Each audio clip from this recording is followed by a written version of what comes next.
सशर्त आरती पूजा का प्रसंग।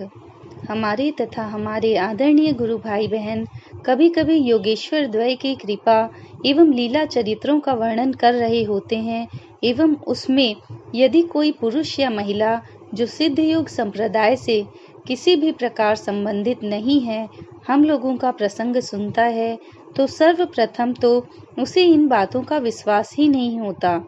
यदि किसी प्रकार थोड़ा बहुत विश्वास हो गया तो तत्काल यह कहना आरंभ करेगा कि आपके गुरुजी यदि हमारा अमुक कार्य कर दें तो हम उन्हें सिद्ध या योगी माने, अन्यथा मैं नहीं मानता। ऐसे महापुरुषों से तो यही कहना है कि हमारे श्री गुरुदेव सिद्धेश्वर एवं योगेश्वर हैं ही। धधकती ज्वाला को कोई कहे कि इसमें जलाने की शक्ति नहीं है, अरे भाई इसमें शरीर का कोई अंग डाल के तो देखो, भस्म बना देगी। उनकी आज्ञा का पालन करके तो देखो, निहाल हो जाओगे। हमारे भोले भाले गुरु भाई बहन भी अपने गुरुदेव से यह जिद करते हैं जैसे बालक बालिका कि हमारी यह कामना पूरी नहीं होगी तो मैं पूजा नहीं करूँगा। दया सागर ठहरे तो अवधरदानी कामना पूरी कर ही देते हैं। निम्न प्रसंग ऐसा ही है। प्रसंग आज से कुछ वर्ष पूर्व का है, शायद उसी साल का है जिस साल हमारे आपके एवं प्राणी मात्र भाग्य विधाता अकारण दयालु श्री सद्गुरुदेव भगवान ने अपना लीलावसान किया था। उस वर्ष आराध्य देव जी का जन्मोत्सव उनके पैतृक निवास अलूपुर में भी बड़े ही धूमधाम से मनाया गया था।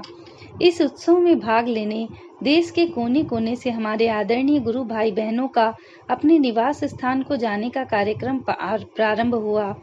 हमारे आदरणीय गुरु भाई श्री S.C. गुप्ता ने, जो गोहानी कस्बे के रहने वाले हैं एवं वहीं कहीं बैंक में कार्यरत हैं, हमारे दिल्ली प्रदेश के परम आदरणीय गुरु भाई श्री चंद्रहास शर्मा एवं श्री जगदीश मिश्रा से अनुरोध किया कि आप लोग हमारे निवास स्थान गोहाने में रात्रि विश्राम कर वहां से जाने की कृपा करें।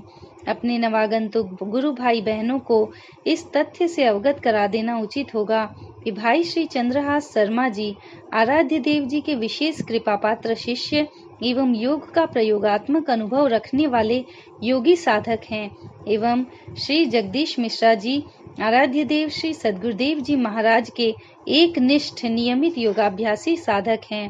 पहले तो हमारे आदरणीय गुरु भाइयों श्री चंद्रहास शर्मा जी एवं श्री जगदीश मिश्रा जी ने उनके निवास स्थान पर रात्रि विश्राम करने में असमर्थता व्यक्त की, परंतु बाद में बानक कुछ ऐसा बना कि उनके विशेष आग्रह को ये योगी साधक हमारे गुरु भाई टाल नहीं सके। हमारे ये दोनों आदरणीय गुरु भाई श्री गुप्ता भाई जी के साथ उनके निवास स्थान पहुंच गए। भाई गुप्ता जी की पारिवारिक परिस्थिति कुछ इस प्रकार की थी कि इनकी शादी हुए करीब 11 साल हो गए थे एवं इस दंपति को कोई औलाद नहीं थी। प्रायः यह देखने में आता है कि दुनिया में बार बार निराशा होने पर या किसी अभिष्ट कार्य की सिद्धि में बार बार असफलता मिलने पर प्राणी चिड़चिड़े स्वभाव का हो जाता है। ऐसी ही कुछ बात हमारी गुरु बहन आदरणीय भाई श्री गुप्ता जी की धर्म पत्नी के साथ रही होगी, या चाहे और जो भी पारिवारिक या सांसारिक कारण हो, परंतु इतना तो अवश्य ही था कि मन वचन एवं कर्म से इस दंपति में एक रूपता नहीं थी, जैसा कि हमारे आगंतुक गुरु भाइयों ने श्री गुप्ता जी के निवास स्थान पर विश्राम करते समय अनुभव किया। हमारे आदरणीय गुरु भाइयों ने श्री प्रभु जी के आरती पूजन में श्री गुप्ता जी के साथ सत्संग लाभ लिया एवं रात्रि विश्राम भी वहीं किया। सवेरे ये दोनों गुरु भाई वहां से अपने निवास स्थान को जाने के लिए तैयार हुए एवं नाश्ता वगैरह किया। अपने आगंतुक गुरु भाइयों का उचित आतिथ्य सत्कार न होने के कारण भाई श्री गुप्ता जी के चेहरे पर उदासी की आभा स्पष्ट दिखलाई दे रही थी। आखिर हमारे आदरणीय भाई श्री शर्मा जी ने गुप्ता जी से पूछ ही लिया कि अरे भाई तुम इतने उदास क्यों दिखाई दे रहे हो।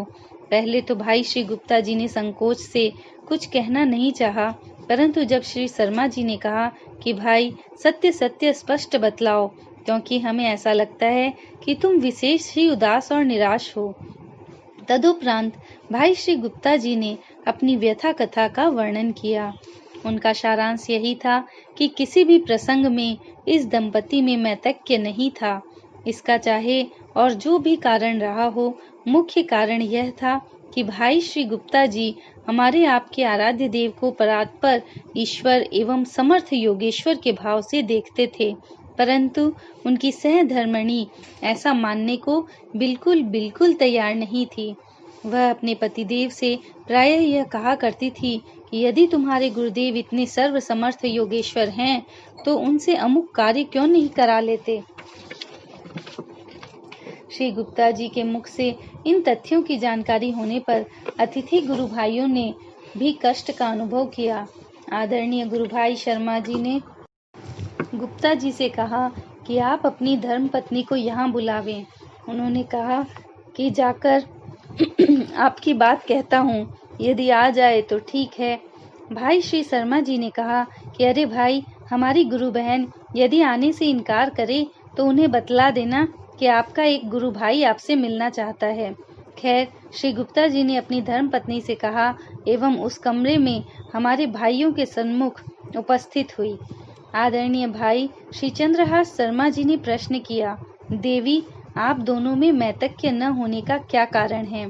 उस महिला ने कहा कि भाई जी, हमारी गोद अनेक प्रयत्न करने पर भी अभी तक खाली है। यदि मेरी गोद खाली ही रह गई तो इस आरती पूजन, गुरुदेव एवं धार्मिक कार्य कल्याणों से हमारा क्या लेना देना। इससे तो अच्छा यही है कि मैं खूब अच्छी प्रकार से दुनिया के भोग एवं ऐश्वर्य का आनंद प्राप्त करूं। उसने भाई श्री शर्मा जी से ने प्रश्न किया, अब आप ही बतलाएं, यदि कोई मेरा इस दुनिया में नहीं है तो मैं इस दुनिया के भोगों का आनंद न लेकर अपना मूल्यवान समय पूजा पाठ में क्यों बर्बाद करूं। अपनी गुरु बहन के ये सर्वथा विपरीत एवं असत्य वचन को सुनकर भाई श्री शर्मा जी ने असत्य संसार के प्राणियों द्वारा अनुभव किए जाने वाले भाव का सत्य अनुभव किया। उनके अंतर जगत में कारण दयालु एवं अहेतु की कृपा की दाता, काल चक्र, युग चक्र एवं जग चक्र को एक साथ चलाने वाले परम योगेश्वर दादा गुरुदेव श्री महाप्रभु जी एवं सर्व समर्थ पूर्ण योगीराज आराध्य देव श्री सद्गुरुदेव जी भगवान की अनेक अलौकिक घटनाओं एवं कृपाओं से पूर्ण चरित्रों की रील घूम सी गई। उनके मन में भाव आया कि ऐसी क्या बात है कि हमारी बहन पर गुरुदेव भगवान की कृपा नहीं हो सकती एवं इनकी गोद क्यों नहीं भर सकती। शायद ऐसी भी आज्ञा गुरुदेव भगवान के भीतर से हो कि लल्ला शर्मा जी के लिए इस कल्याण के निमित्त तुम ही बनो। भाई श्री चंद्रहास शर्मा ने उस महिला से कहा कि बहन, यदि श्री प्रभु जी की कृपा से तुम्हारी गोद भर आए तब तो तुम अपना जीवन आध्यात्मिक बना लोगी। बहन ने तत्काल कहा, अवश्य ही, इसमें भी कोई शंका की बात है। आदरणीय भाई श्री शर्मा जी ने फिर कहा, सोच समझ लो, वादा खिलाफी तो नहीं होगी। उसने कहा, नहीं भाई जी, बिल्कुल नहीं। इसके पश्चात आदरणीय भाई श्री शर्मा जी ने श्री प्रभु चरणों का स्मरण करके श्री चरणों में चढ़ाए गए फूलों में से एक फूल उठाकर दे दिया एवं कुछ युक्ति बताई। अहेतु की कृपा के दाता ने आखिर कृपा कर ही दी एवं हमारी आदरणीय गुरु बहन की चिर अभिलाषा पूर्ण हुई एवं उसकी गोद भर आई। शास्त्रीय सिद्धांत है कि मन प्रत्यक्षदर्शी है एवं ईश्वर या परासत्ता तत्वदर्शी है। हम अपने प्रत्यक्ष लाभों से प्रसन्न एवं आनंदित होते हैं, परंतु परासत्ता हमारा प्रत्येक कार्य इस नियत से संपादित कराती है कि अंत भला एवं आनंद हो। श्री प्रभु कृपा के प्रसार निमित्त बनने वाले आदरणीय भाई श्री चंद्रहास जी शर्मा आचार्य एवं श्री जगदीश मिश्रा के लिए तो कवि रहीम की ये पंक्ति याद आ रही है, ज्यों रहीम सुख लेत है, ज्यों रहीम सुख होत है, उपकारी के संग, बाटन वाले को लगे, ज्यों मेहंदी का रंग।